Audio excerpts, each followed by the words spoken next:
लय दिवस झालं हॉटेल राजवाल्याला रिकामं सोडलंय. आज बघतो ह्याचे फॅमिली सेक्शन चालू केलंय म्हणा. आधी बघतो न पुन्हा बायकोला आणतो.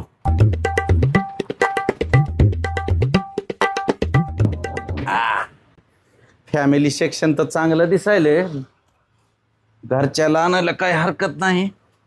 ठीक आहे. ए ऐका रे इकडे कोणी. बोला साहेब, काय देऊ साहेब? काय कर, एक 8 प्लेट मटन आणि एक 35 भाकरीची दुरडी घेऊन ये. 8 प्लेट मटन आणि 35 भाकरी? म्हणजे अजून कोण लोक येऊ लागलेत का तुमचे? मी एकटाच आहे. तू आण जेवढं सांगितलंय तेवढं. बोर मारनो. एकटं जाते का एवढं? जा रे बाबा. तुझे बघ थरका पोट सुटायला. तुझ्या अंगाचा मालकाला सांग, त्याला माहिती आहे सगळं. अरे माणूस आहे का बका सुराय बाबा? एवढं खाणार आहे का ते एकटं माणूस? डोकर परिणाम झाला वाटतं यातला. ओ मालक, वस्तात ते 5 थाळी लावा गाड्यांच्या मधल्या 4 थाळी लावा. ओ मालक, अहो ते कोणतर माणूस आले 8 प्लेट मटन आणि 35 भाकऱ्या लावा आणि एकटंच खातो म्हणले. अरे बाप रे, ते उदगीरवाला वाटतं बघ असं. काय की कुठला आहे की लय डेंजर दिसलेले त्यानं. गेल्या महिन्यातच काढला. चला बाहेर काढू त्याला. अहो पण त्यानं खाऊलाले तर खाऊ दे की, त्याला बाहेर का बरं काढायचे? त्यानं जर खायला चालू केलं तर गिरायकाला काहीच उरत नाही. आपल्या बंद करावं लागतं लगेच. बाहेरच काढलेलं बरं. होणार रे बाबा, गेल्या वेळेसच माझं घर बुडलंय. आता जेवण फिवण काय नाही तर उठ, बंद करायचं हॉटेल आम्हाला. काय झालं यार?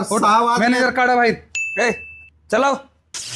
काय झालं पण? नाही नाही, संपलंय. काहीच नाही. जेवायचं नाही नाही, अरे फॅमिली सेक्शन केलं सेपरेट. काहीच नाही, तू संपलंय काय पूर्ण. एकटा फॅमिलीचा खातोस का बाबा? 10 प्लेट मटन, 35 भाकरी, तर काहीच उरणार नाही. मग बंद करायचं हॉटेल.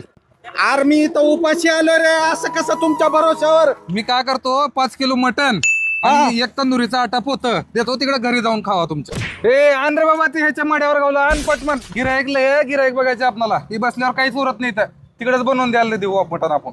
हे घ्या, घरी जाऊन खावा. 1 तंदुरीचं पोटे टाकतो गाडीत तुमच्या. तिकडेच बनवा आणि तिकडेच खावा.